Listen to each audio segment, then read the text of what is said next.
lahat ng bagay.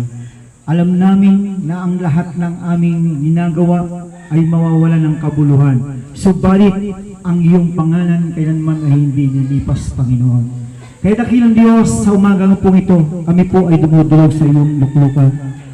Panginoon, nakikita mo po ang aming mga puso at isip. Kung ano kami sa harapan mo, dakilang Diyos. At kung sino kami, Panginoon, sa iyo, God. Panginoon, kung ano man ang dahilan, kung bakit ang iyong kamay ay hindi makaabot sa aming pangangailangan at ang iyong matay nagiging pikit, Panginoon, sa aming mga hinaing.